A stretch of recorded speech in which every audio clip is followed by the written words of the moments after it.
Rimu super পাশ থেকে একটি মেয়ের আন্ডারপ্যান্ট খুঁজে পেল। এটা দেখে সে চিন্তিত হয়ে পড়ে আর স্বামীকে সন্দেহ করে। রিমু এটা ভাবে তার অনুপস্থিতিতে তার স্বামী বাসায় অন্য কোনো মেয়েকে এনেছিল। এরপর রিমু তার স্বামীর ফোন টিভিতে কানেক্ট করে দেয়, কিন্তু সে ঘরে বসেই সবকিছু দেখছিল তার স্বামী কি কি করছে, কার সাথে চ্যাট করছে। রিমু যেটা সন্দেহ করছিল তার সন্দেহ একদম ঠিক।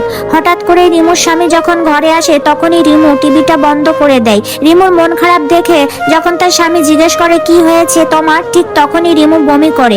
রিমু বলে আমার কিছু হয়নি, এমনিতেই একটু শরীরটা খারাপ। এরপর রিমু টিভিতে তার স্বামীর একটা সাক্ষাৎকারে দেখে মিডিয়ার লোক যখনই জিজ্ঞেস করে আপনার সফলতার পিছনে কে আছে, রিমুর স্বামী বলে আমার অ্যাসিস্ট্যান্টই রিমুর স্বামীর দ্বিতীয় বউ। রিমু সব কিছু দেখে তার নিজের চোখে বিশ্বাস করতে পারছিল না, আর সে মানসিকভাবে খুব ভেঙে পড়ে। এমনকি রিমু প্রেগনেন্ট হয়েছে এটাও তার স্বামী জানে না। রিমু তার স্বামীকে কিছু না বলে অ্যাবর্শন করিয়ে নেয়। সে ভেবেছিল তার স্বামীকে সারপ্রাইজ দেবে সে প্রেগনেন্ট, এমনকি তার স্বামীর দেওয়া আংটিটিও ফেলে দেয়। সে ডিসাইড নেয় যে সে তার স্বামীর জীবন থেকে দূরে সরে যাবে। হসপিটাল থেকে ফেরার পথে রিমু শুনতে পায় তার স্বামীর দ্বিতীয় বউ ও প্রেগনেন্ট। এর দ্বিতীয় পার্ট আগামীকাল সকাল 9টায় পেয়ে যাবেন।